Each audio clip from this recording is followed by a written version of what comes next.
All right, everyone. Welcome once again to the Faces of Business. I am Damon Pistolka, your host. And with me today, well, first of all, today we are going to be talking about networking into your next opportunity. And then with me today, I have none other than Dan Bigger. Dan, thanks for being here today, man. Damon, I appreciate it, man. That's how I met you through networking. I am so excited about this, dude. This is going to be fun as heck because I think you've set some records almost in unexpected unemployment back into employment. So that'll be good to talk about. And so for people that don't know you, Dan, tell a little bit about what you do. Well, I was in business development for a company in extrusion, and then suddenly lost my job. So I started looking for a job, but I'm also co-founder of USAMfgHour, which is a manufacturing Twitter chat every Thursday. We just had it today. Yeah. I just talk to a lot of people in manufacturing. Yeah. Yeah. And you've been in sales for quite a while. And so go ahead and explain some of your sales experience. Yeah, I've been in sales basically right out of college. I started with Enterprise Rent-A-Car. Then I went to I worked for Budweiser. Then I worked for a family business for 15 years. Yeah. I worked in labels. Then I went to plastic extrusion, and then plastic injection molding, and then plastic extrusion. But it was good. It was all custom manufacturing. Yeah. Yeah. Good stuff. Good stuff. Well, so let's just talk. So let's explain a little bit. You started the USA Manufacturing Hour. You're co-founder of that. Let's talk a little bit about the Twitter chat and your thoughts behind the Twitter chat, because I think this is going to be a good build-up into networking into your next opportunity. Because how long ago was it when you started it with somebody else, correct? Yeah, we started the Manufacturing Hour. A group in the UK was doing it. Yeah, they were having 2 a week. They had one on Tuesday and one on Thursday, I believe. So one was UK Manufacturing Hour. The other one was Made in Britain. So I got invited to that. So I got up in the middle of the night and went to their chats and saw it. And a couple other people on our group. I mean, the group's changed over on the leadership team of the Manufacturing Hour, but we saw the idea, and really it goes back to the foundation of what I do, which is bringing people together. So that's basically what the Twitter chat does. Is we bring manufacturing companies, groups, vendors together to talk about a specific topic each week, and allows them to share knowledge with each other and to network with each other. And we're in our third year now.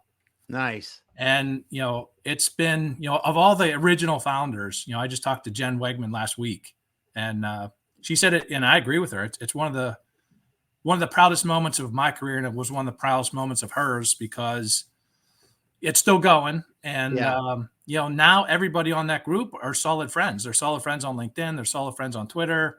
They're working outside of social media, because everyone's got to know each other, and they're connecting in real life. So that's really what I do and what everybody on that group does. Yeah.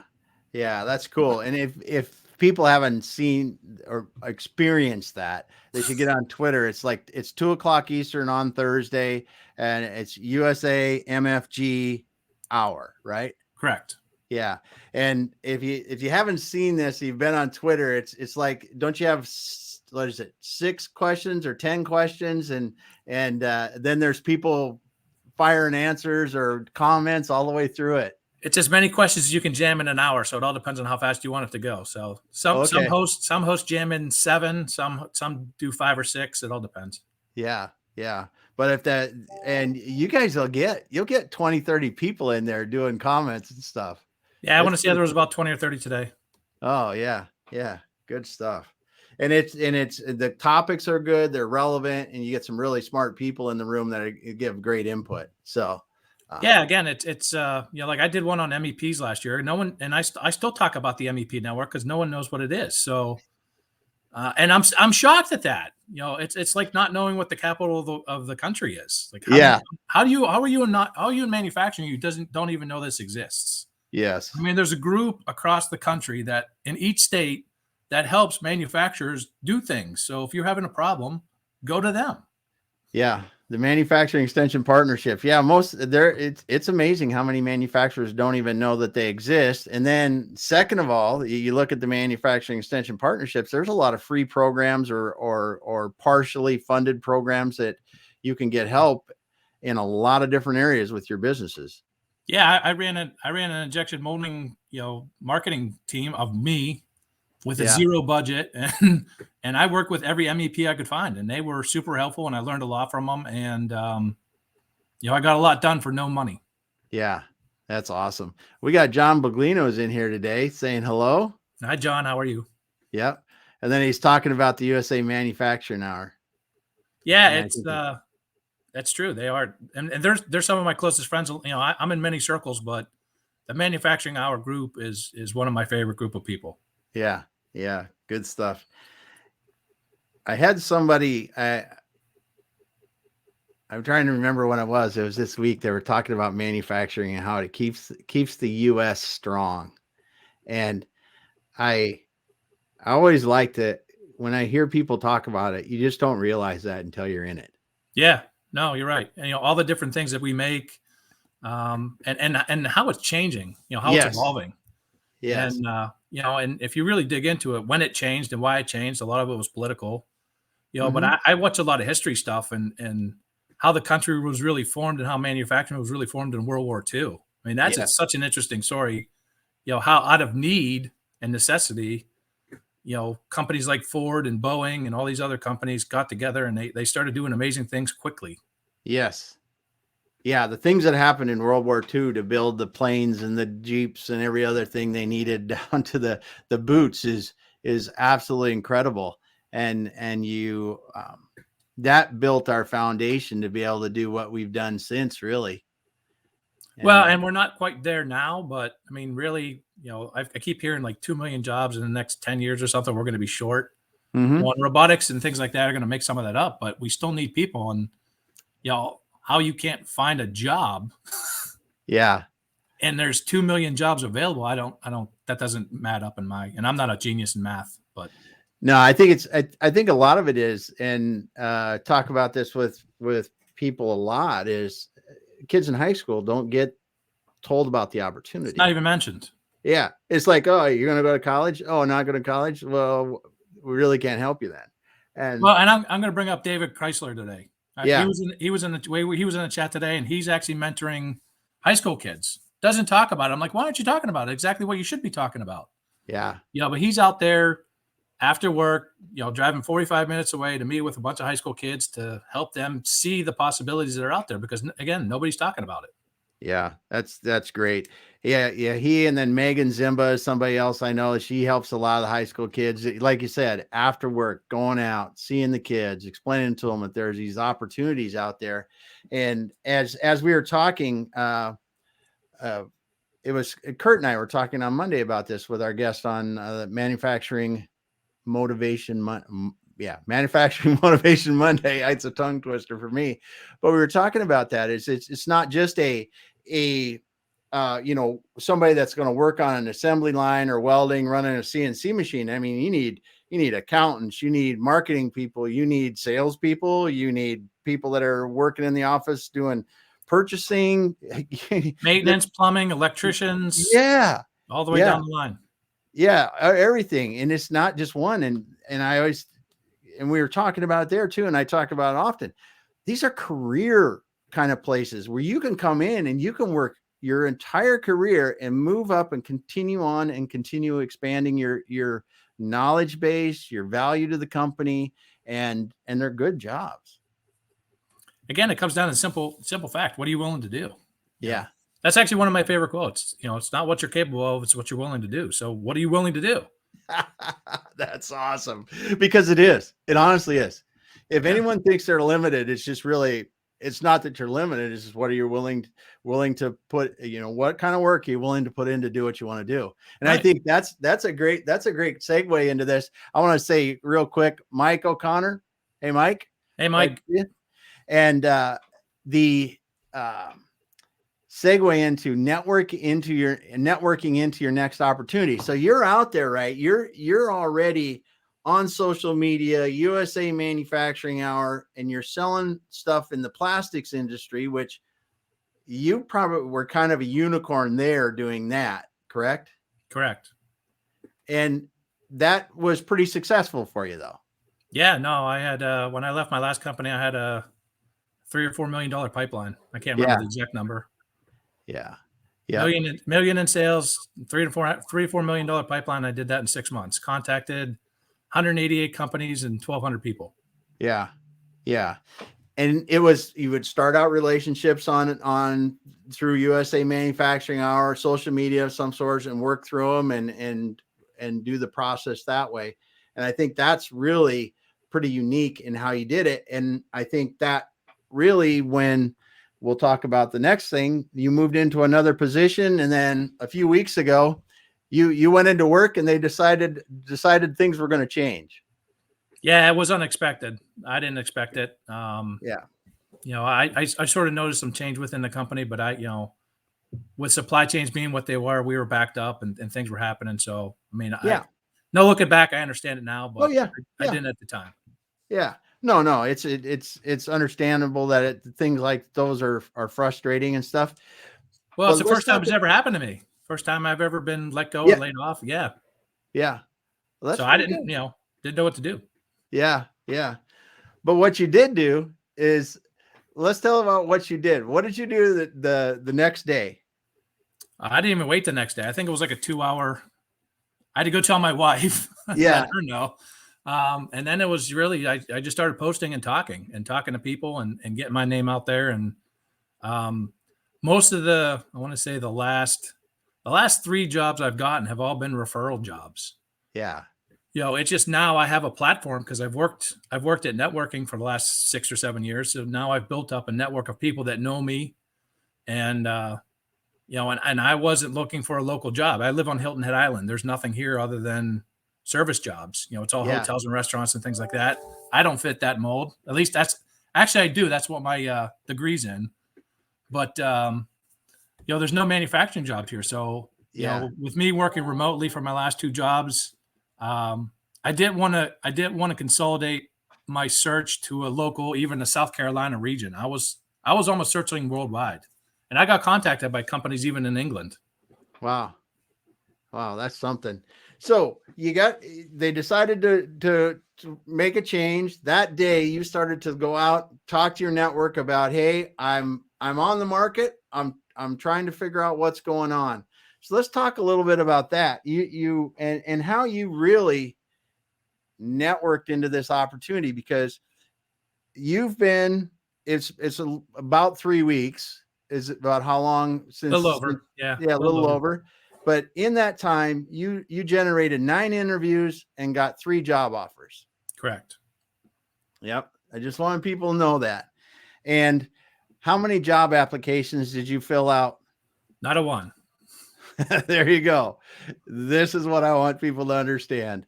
So when you started doing this, kind of explain what your process was and why you think it's so different for you compared to somebody else trying to do find a job. There's a couple things. First of all, my brother, I've been talking to my brother. My brother's been laid off since COVID started. So he's almost 2 years now. He's been doing the finding jobs and filling out applications and all that stuff, and he still can't find anything. He still gets the rejection letters or no responses. So really, after talking to him, I didn't want to go that route. Yeah. And so basically what I did first is I just wrote down, what I wanted to do and what I didn't want to do. I didn't want to relocate I just relocated my kids twice. They're in their 3rd school in 3 years. I wanted to work remotely.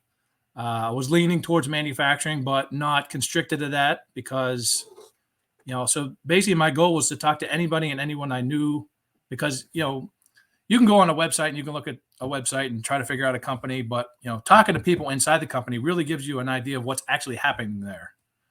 So now you get to know the company in and out, and, having an in at a company, because again, you can submit your resume, but it's just a piece of paper.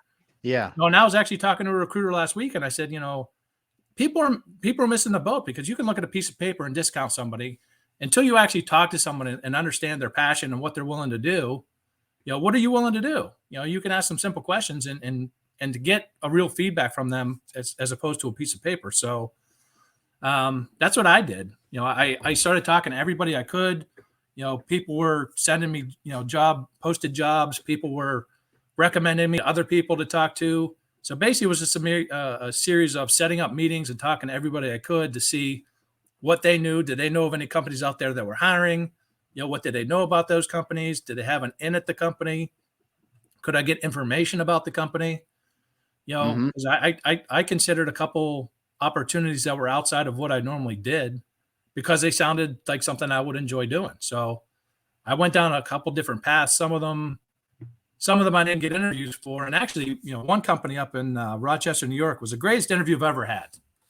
Handtech in Rochester, New York. I had a meeting with them. It was through two connections. So my connection hooked me up to somebody else. They hooked me up to someone else in the company. I met with the head of sales there, and he was honest, right? I mean, flat out honest. He's like, this is what we're doing. This is where we're going. And, I told him what I was looking for, and he's like, well, so he's like, I'll take this conversation back to my team and we'll discuss it. And they came back and they said, well, right now we're just too busy to add somebody, but we'll keep you on the list for future. But the honesty in the interview, not promising me anything, and I told people, I said, I don't want to come into a situation where I'm going to be going out there gung ho selling for you. And then all of a sudden we can't fill orders or do anything. So, supply chain was another issue that I brought up in a lot of interviews that I had. Yeah. Yeah. Cause you didn't want to get into a situation. I mean, cause this is one of the things that I thought, and we talked a couple of weeks ago, you were talking about, you were going to be picky about the opportunity. You really wanted to make sure it was a good fit because you wanted a longer term opportunity for yourself and your family. And you really wanted to make sure it was the right fit. And how many of these people or these companies that you looked at, or these opportunities that you go, well, this looks kind of interesting, but once you peel back the onion a little bit, it just wasn't right? I had a couple interviews where I could just tell they weren't right. But again, I wasn't willing to discount anything. My door and my phone and my email and LinkedIn conversations, I mean, everything was open. So I wasn't really discounting anything, but at the same time, I was going to be very choosy. And I'm 45 years old. I got 4 kids, and this will be my fourth job since 2017, October of 2017. And I don't want to switch. I don't want to move around. I want a career. I want to be in a place where, I understand the product better, and I understand the processes better, and I understand everything better, because the more I know about the product, the better I can do my job. Yeah.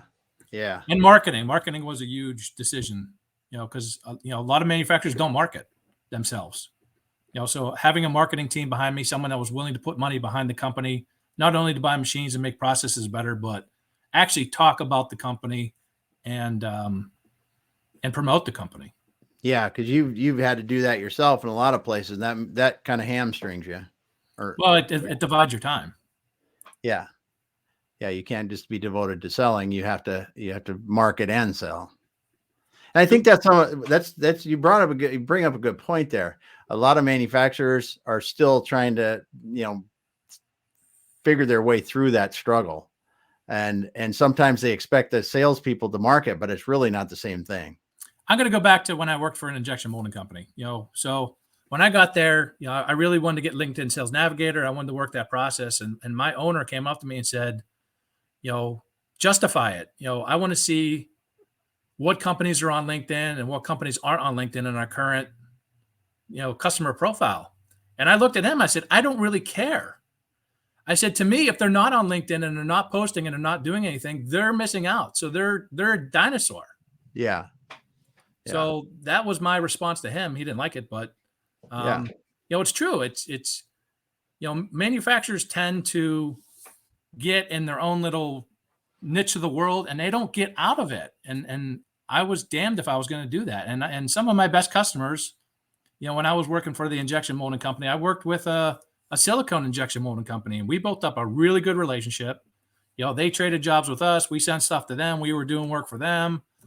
And that's Mhm. really how it should work. So you got to find, you got to get out of your comfort zone and get the hell out of what you do and start talking to people. I mean, you go to meetings and Yeah. network with people, build a bridge and start working together. Yeah. Yeah. And I think that's the big thing is that, and that's what marketing really helps you do is to get out and get your name out enough so that you can start to meet other people, even if they're not in the same, um, specific industry or something, but they certainly can, like you said, build relationships that help you over time. Yeah. And again, I'm not an expert marketer. I've learned everything myself, which is going Yeah. the hard way. Yeah. So, but a lot of the comments that I got were, I was just honest with people. This is what it is. This is what we do. So I peeled back the curtain and I tried to show every employee that worked there what they did, how long they've been there, because those are the people that are actually doing the work. And Mhm. the employees at that company loved it. Yeah. When I first pitched it to the owner, he's like, they're not going to do it. They're not going to. And they absolutely enjoyed, the company talking about them and what they do and what their role with the company is and how they handle themselves on a daily basis. And, that's really what it's about. It's, every year a football team takes a picture of the team. Yeah. Well, now there's other people behind the scenes that are doing things, but they're included in the team. So everybody on the team is part of the team. And if one person isn't there doing their job, everybody can fail. Exactly. Exactly. If you're a person that's doing the maintenance on the equipment doesn't do it, you kind of have problems. Yeah. Then You me know? in sales, I got to call my customer and say, hey, our machine's been down for 3 weeks. Yeah. Yeah. It's a problem. It's a Yeah. problem. Big problem. Everybody has trouble from it. So when we were talking before about this, you had mentioned that while you were looking for a job, you were helping other people find new opportunities as well. Yep. I got multiple calls about that or multiple emails and I don't know how many. I had 3 or 4 meetings, something like that. Someone got tagged into one of my posts. They were looking for a job. He's been through, I don't know how many revisions of his resume and hired a coach and done all this stuff. And he's doing everything he can to switch jobs. He has a good job. He has a really good job. Mm-hmm. So I basically said to him, I said, everything you're doing isn't worth it. To be honest with you, because, and I asked him, I said, what company do you want to work for? And he told me a couple companies. I said, why don't you find someone in there in your network and message them? And he's like, well, how will I phrase it? And I would say, hey, I'm looking to switch jobs. I'm interested in working for your company. This is what I'd like to do. Do you have 15 minutes to talk to me about the company? And Yeah. it's that simple. And it's amazing when you get out of the comfort zone, you message someone, you actually have a conversation with somebody, of the doors that it opens up, because again, it shows that you really want to be there. And now you have someone that in the company that knows you, so they're willing to go to bat for you in most cases. Yeah. Yeah. Yep. And yeah, because I think that's the one thing that people don't really understand the power of doing that. And just like you said, if you know somebody or somebody that knows somebody in a company, to ask them, can you introduce me to that person so I can talk to them about it? Well, even most of the interviews I had, most people didn't even ask me for a resume because they already knew who I was. Yeah.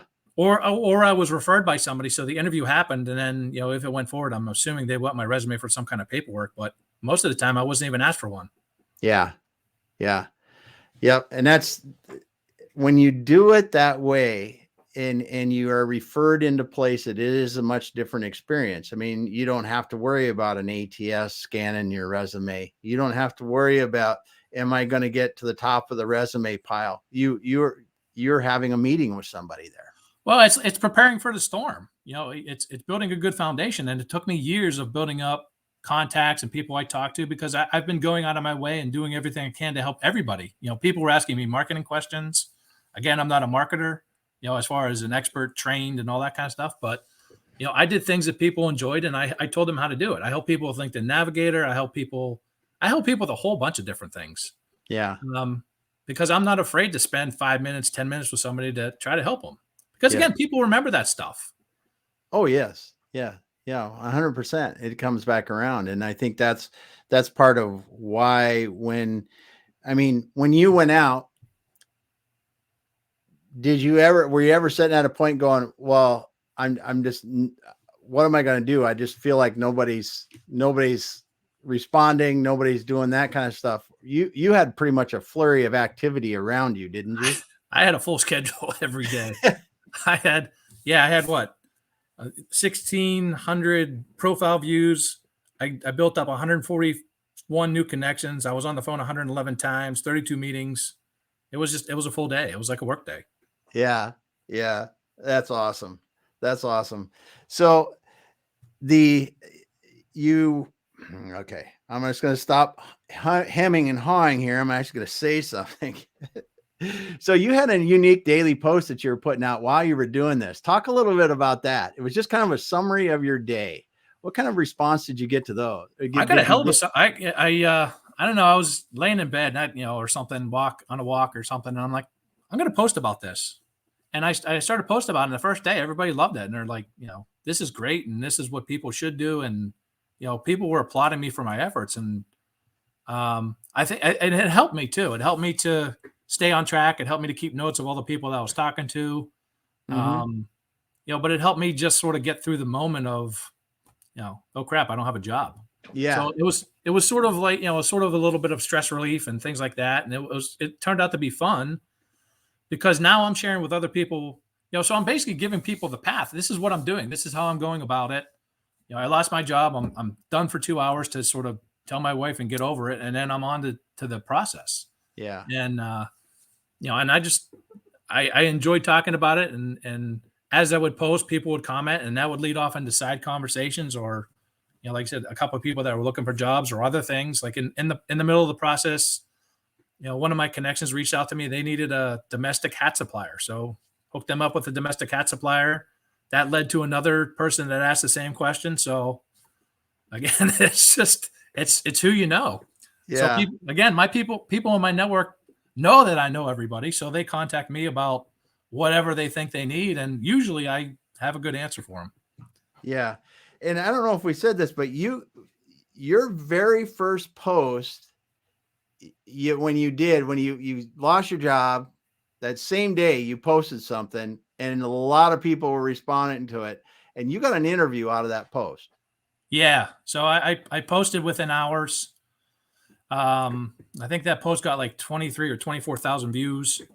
And I got a call or a message or a connection request. I can't remember which one. From someone that saw the post, and they couldn't believe that I had just posted I lost my job and how many people were literally rushing into the conversation to help me. And I thought it was pretty funny, but actually I thought it was funny that they've never seen it, but I didn't expect it, but I wasn't surprised either. Yeah. Yeah. Well, and it comes to when people don't understand the power of building relationships in a place like LinkedIn or Twitter, like you're doing, and then taking that into video, in-person meetings, phone calls, and really helping people and helping them through difficult times. They don't understand how you can make that work the way that you have done. Well, I still remember the first phone call with you. It was like 9:00 at night. Yep. I was at my boys' hockey practice. Yep. So I went outside and sat in the car because it was too loud in there, and it was snowing like crazy, and talked to you. And that was, I don't know, 4 years ago, something like that. Something like that. Yeah. Yeah. But I still remember that conversation. I remember where I was, or I remember where I parked, and everything. I remember the whole conversation. Yeah. Yeah. And it's in we're in similar industries when we're talking with people, or we all live lives, and we have these things, and it's great to see that. And that, when someone doesn't understand, like that person that interviewed you from that post, they probably aren't active on a social media platform or active in networking, and if it's in person, however you want to do it, and don't really see the power in it. But when you see the power, it's really awe-inspiring. Yeah. Yeah. It's again, another story. So another friend of mine, again, this is all tying to the sales, looking for a job. I had a friend of mine that I worked with in the past, and another connection of mine was doing marketing for wineries. So I'm like, how many wineries do you want to know? So I sent my friend a message. He sent me a list of, I don't know, 40 wineries that they work with. And I sent it to her and I go, here's your sales list. Right. Yeah.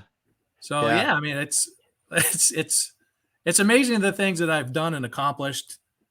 And again, not all of it's for me. Kurt's another example. I talked to Yeah. Kurt last week and I connected to him with Wesleyan, and Yep. apparently they're doing very well. So again, when I get reports back about someone that I connected up and that they're having a good relationship out of it and everything's working well, that's a win for me. I don't get to put it on my resume. It's personal credit, and it's a feel good thing. Yeah. Well, it makes it just like you said, helping people feels good. And when you help people, you want to help more. Yeah. That's the way it is. So you talked about a book. You said The Go-Giver. That's one new to me. We were talking about it earlier. I'm gonna have to give that one a read. Yeah, it's a really good book, actually. Yeah, because I think because again, it's when people start to see this and start to see how by helping other people, things come around. They come around, new opportunities open up, and getting outside of your comfort zone and talking to these people as you were trying to find this new opportunity. Really, you said 100 and some new connections on LinkedIn. How many calls and emails and the things that you had to do this, where you're strengthening relationships in the process as well.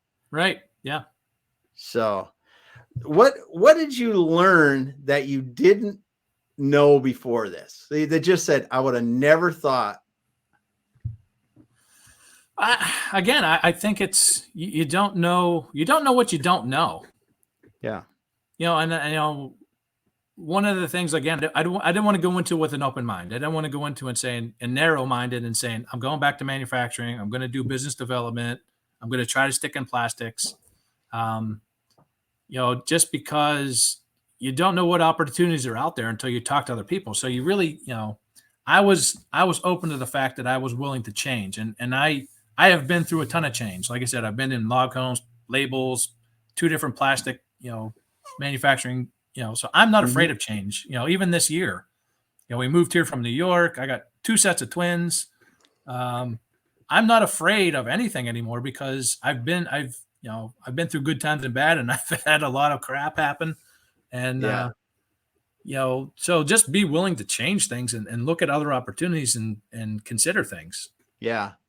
So if you were going to tell somebody that was sitting here today and just their job search is just not going well, what do they need to wake up and do tomorrow? Don't freaking put in an application. I'll never do that again in my life. I refuse. Cause again, I got tagged into a post today. A gentleman, one of my connections tagged me into a post of a gentleman. He was a VP. So he's trying to get in a VP level.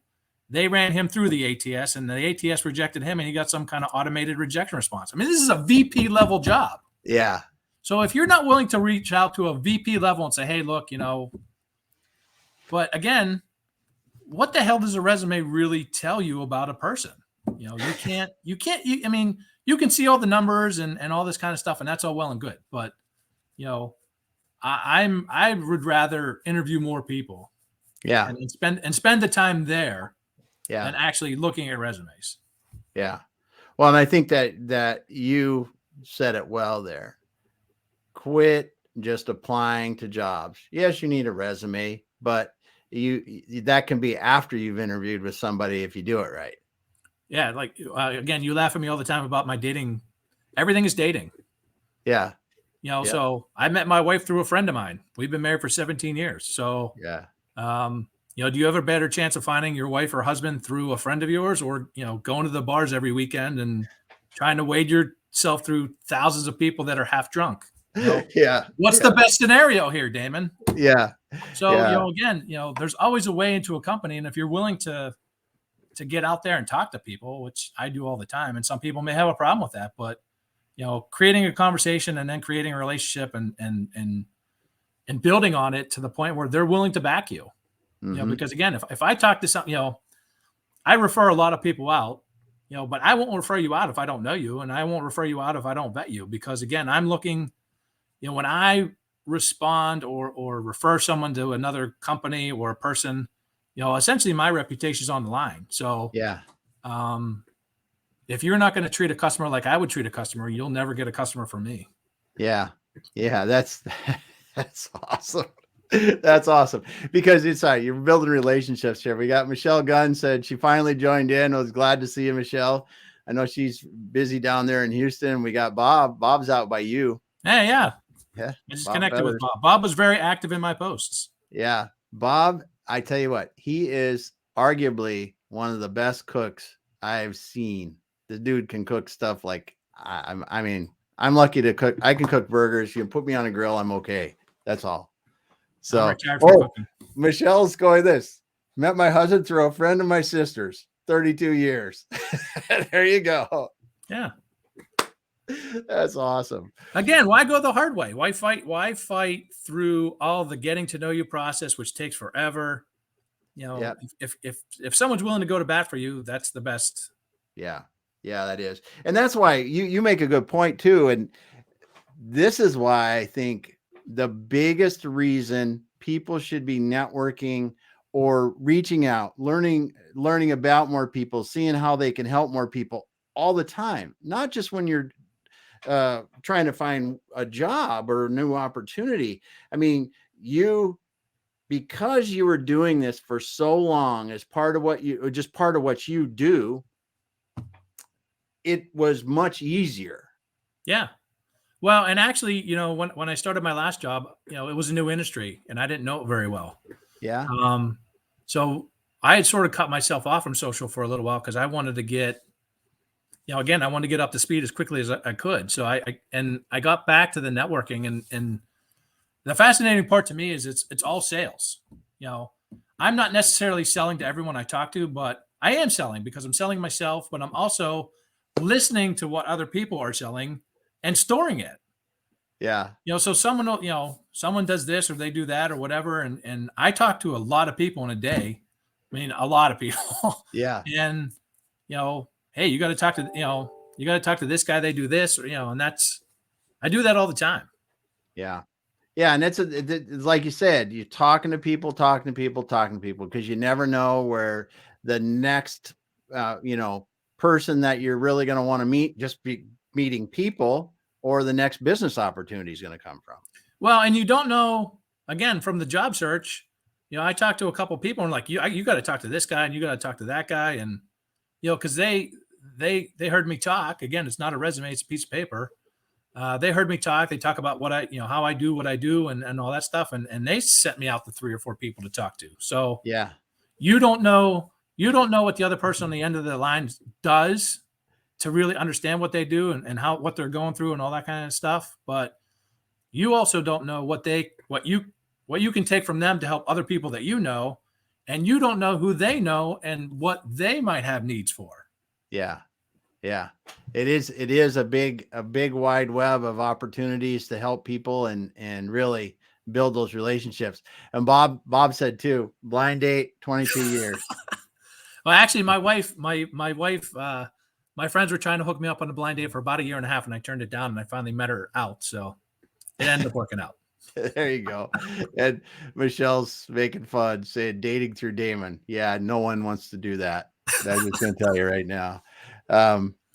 And she said too, building relationships is essential in all aspects of life. It really is. I mean, because just think of how many people you met doing this kind of networking. And now you're friends with them. You're talking about, their family, their kids. You're seeing them outside of work and doing all kinds of things like that. I was actually going to do a post, but I never got to it. But I wanted to put a post up that says, who is willing to be a reference for me? And I just wanted to see the response I got. Yeah. Because now I can go into an interview and someone can say, hey, do you have, where's your references? I can say, how many do you want? Yeah, exactly. Exactly. And that's the thing that's nice about it. And it really, really it's a powerful statement. It really is. Yeah. Because again, when you have that many people that are coming to bat for you, and I would go to bat for everybody that I know personally. Yeah. Yeah. Yeah. Oh, that's awesome. That's awesome. So last words of advice for somebody that's trying to find that new opportunity. Just get out there and do it. Think outside the box. Don't paint yourself into a corner. Have a plan. You got to know what you want, what you want to do, and what you don't want to do. What you don't want to do is a really good indicator to start crossing things off the list. And then, like I said, think outside the box and don't do everything. Don't do everything like everybody else does. Yeah, that's what I take pleasure in. I don't do anything. I don't do anything the way anybody else does. That's awesome. That's awesome, man. So, I haven't asked yet. So can you tell us where you're going to work, what you're going to be doing? Yeah, I'm moving to the sales as a service industry, which is new for me. So I have a lot to learn, and I like learning new things. But I'll be working with Uptessa and John Maglino, who was my contact there. John is the marketing manager, so right off the bat, multiple problems were solved for me. I have a connection in the company. I know he runs marketing. I'm going to be the sales department, and I think we'll work well together, and and communicate well with each other to the point where we can take the company and go far with it. Wow, that's awesome. They really have a good thing going there, dude. Because honestly, this is for people listening. I didn't know before now where you were going but Optessa, we've had John on the Friday Manufacturing E-commerce show talking with John about Optessa, and they do some neat stuff. They do some really neat stuff. Yeah, and like you said, but Optessa had the culture I was looking for. They want long-term relationships. They don't want you in and out. So they want to, and knowing John and talking to John about where they were in the process, I was able to go into the, one of the meetings with the CEO and basically lay out a sales plan, because I knew where John was, and I knew what they were doing, and I knew what they had going for them, and I knew the companies that they were working with. And they're working with some big automotive manufacturers and big names. So, so again, looking at my list, culture was a fit. Having someone in the company that I could rely on, fit. Having marketing behind me, fit. And huge opportunities, because now I'm able to sell worldwide, not just North America, which is what I was doing in my extrusion job. Yeah. Well, that's crazy cool. Well, Dan, this is very exciting to be able to share this. I'm going to drop a few of the comments here because Michelle makes a good point. You got to share that uniqueness of ours with the world. And Bob said this too. You figured this out right away. What you don't want to do is really important. Yes. Because you don't want to just walk into a bad opportunity. It's better to walk and not have an opportunity, I think, in a lot of respects. I've been in plenty of bad situations. Yeah. I can identify them quickly. Yep. And of course, Bob says he's in SaaS now too. So that's good. And he's in the insurance industry in SaaS. And I know that because I know Bob from networking. Just like I know you, just like it all ties together. Yeah. Everybody knows everybody. Yeah. Yeah. And it's funny that, and John, I meant to do this. Big things are coming. He's excited for you to be bigger things are coming. Yeah. That's good. Well, Dan, I'm super excited about this. I'm glad that we were able to take this time while you had a little bit of downtime before the things start to hit the fire really fast here. Cause I'm assuming, the pedal's going to go to the floor and you're going to be out there again. So thanks for stopping by today. Damon. It's all in or not in. Yeah. That's good, man. I'm so happy to see it. And for those of that are listening here, take a look at the USAMfgHour Twitter chat Thursday, 2:00 Eastern. If you haven't, take a look at it. It's well worth your time. You're going to meet some good people in doing that. And if you're sitting here and you're listening, you go, well, I don't know how to network, or I don't want to know if I want to share myself. Hey, look at the crazy old dude like me. I'm out here doing it every day. Dan, he's a good looking young guy like that. He's out there, being in, but I mean, it's really just put yourself out there. Everybody. You will be amazed at how people will open their arms, welcome you into the groups. If you're in there with good intentions and try to come and help people and just be a good person. Well, you're doing it every day already. When you're out in the world, you're doing it already. So you're putting yourself out there to a certain extent. It's just a matter of going a little further. And as far as USAMfgHour, once you join us and are steady with us, you're one of us. Yeah. Yep. It is. It is. It's an awesome group, and so thankful for you to be here today and for that group and everyone that was listening tonight. Thanks for being here. We'll be back again next week. Oh, I'm not even put that up, Michelle. Thank you. But she's putting a nice comment in there. I don't need that. I just like doing what I'm doing. Thank you so much. Thanks everyone for being here. And we'll be back again soon. Dan, I'm so excited for you. I'm excited for you and John to be working together at Optessa. Man, go out and kill it. That's our plan. All right. Thanks everyone. We'll be back again next week.